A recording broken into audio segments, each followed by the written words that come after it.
Okay, I'm going to show you how to factor this trinomial when we can't pull out a GCF, or the greatest common factor, because you notice that none of them have a factor that they have in common.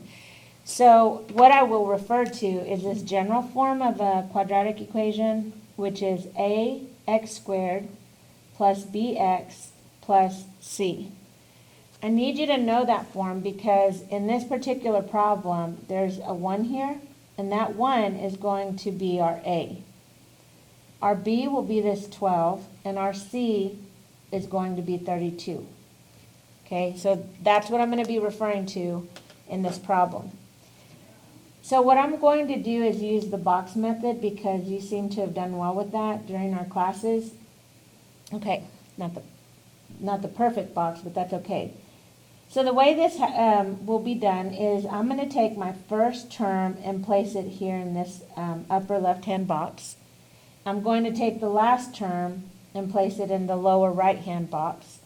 And what I do from there is I have to take the product of a times c, which would be 1 times 32, which is 32.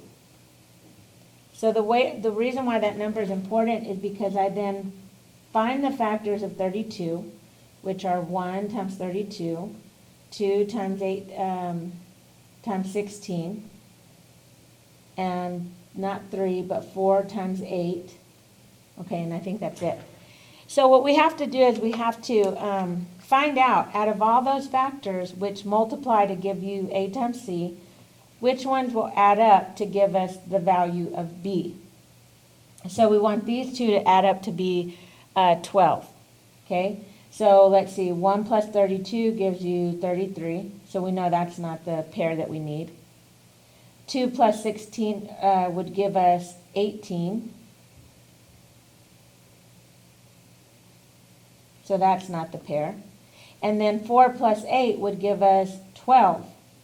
So that is what we're looking for, because b is 12. And since that's the sum I want, these are going to represent my factors.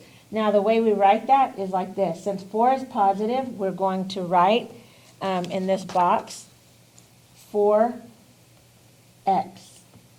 Since 8 is positive, we're going to write that as 8x.